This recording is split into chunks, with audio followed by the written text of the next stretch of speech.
విష్ణుమూర్తికి ఆధార శక్తి కమలాసనైతానే దేవుడు నూడలో పక్కవ పెట్టి ముందు తర్వాత సంగతి దైనందిన జీవితమే వారికి సాగదు. నా కులంలో దానికి నా అంత సర్వీస్ ఎవరు చేస్తాను, ప్రతి అందరూ గొప్ప అని సర్వీస్ ఎవరు చేస్తాను, ప్రతి అందరూ గొప్ప అని అనుకునే విధంగా మన వర్ణాశ్రమ ధర్మాలు మన ఛాందసమైనట్టు ప్రచారం చేశారు. మొన్న సుప్రీంకోర్టు జడ్జిమెంట్ తోటి అది కూడా పోయింది.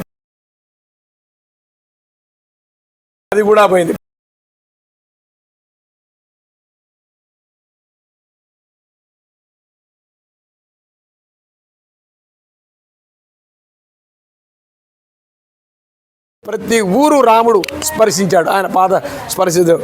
అట్లాంటి తెలంగాణలో ఈ దేవాలయం ఆ అమ్మవారి అనుగ్రహంతో అమ్మవారు స్వయం వ్యక్తమైంది.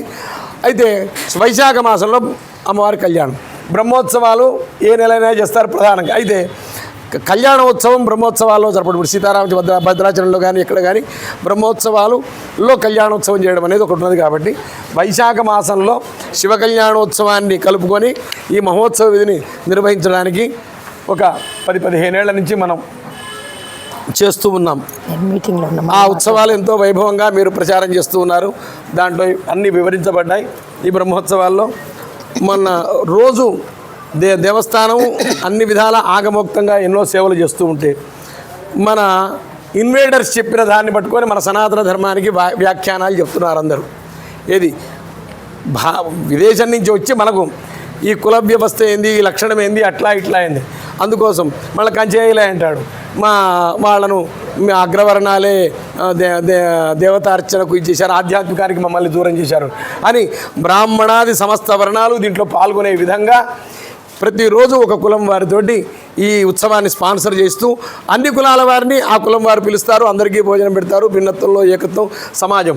మళ్ళీ ఈ మాట మొదలు పెడితేనేమో కులతత్వాన్ని ప్రోత్సహిస్తున్నారు అని అన్నారు. మళ్ళీ మన సుప్రీంకోర్టు అన్నది మనం మీరందరూ పోయి పేపర్ వాళ్ళు పోయారు. సుప్రీంకోర్టు ఏం చేసిందంటే అన్ని కులాల పెద్దల్ని పిలిచింది. అన్ని కులాల పెద్దల్ని పిలిచి ఏ పంచాయతీ వచ్చినా కానీ ముందు మీ కుల పెద్దలే పరిష్కరింపజేయండి, పోలీస్ స్టేషన్లో పోవద్దు, మా కోర్టుల దాకా రావద్దు అని అందరి కులాలకు వాళ్లకు మూమెంటోలు ఇచ్చి, మరి ఇప్పుడు దీన్ని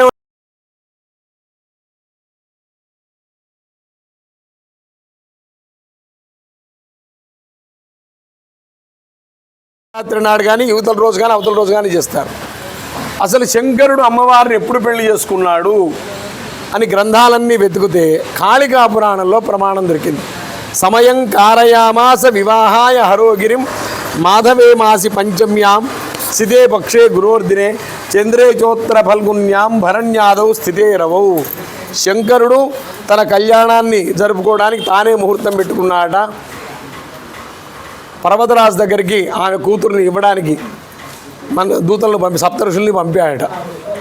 అయితే ఇది ఏనాడు అంటే వైశాఖ శుద్ధ పంచమి నాడు. ఆనాడే అద్వైత వేదాంత ప్రవర్తకులు శంకరాచార్యుల వారు పుట్టినరోజు. ఆనాడే భగవద్ రామానుజులు పుట్టినరోజు. అంటే శివ కళ్యాణం జగత్ కళ్యాణకారకం కాబట్టి ఆనాడే మన ప్రవక్తలంతా సనాతన ధర్మ ప్రవక్తలంతా ఆనాడే పుట్టారు. ఇవాళ గమ్మత్ చూడండి, భారతదేశం కర్మభూమి ధర్మభూమి. అట్లాంటి ధర్మభూమిలో మన ప్రవక్తలంతా సౌత్ ఇండియాలోనే పుట్టారు. శంకరాచార్యుల వారు కాలడిలో పుట్టారు. ఆయన కాలడిలో పుట్టకపోతే మనం బౌద్ధ మతాన్ని స్వీకరించి ఉండేవాళ్ళం.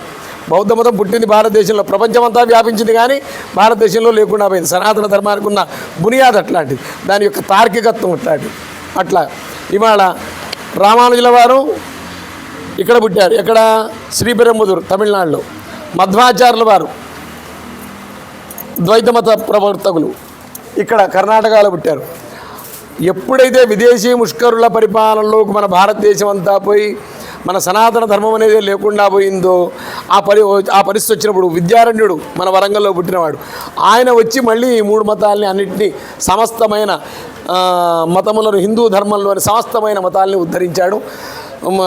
సనాతన ధర్మాన్ని మళ్ళీ మన దేశమంతా ప్రపంచవ్యాప్తంగా నిలబడేట్టు చేసిన విద్యారణ్యుడికి జన్మనిచ్చిన నేల తల్లి ఈ వరంగల్ గడ్డ.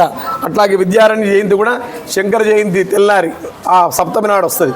ఆనాడు కూడా త్యాగరాజస్వామి వారి జయంతి కూడా ఆనాడే. కాబట్టి త్యాగరాజస్వామి ఇన్నాళ్ళు ఆంధ్రావాడు అని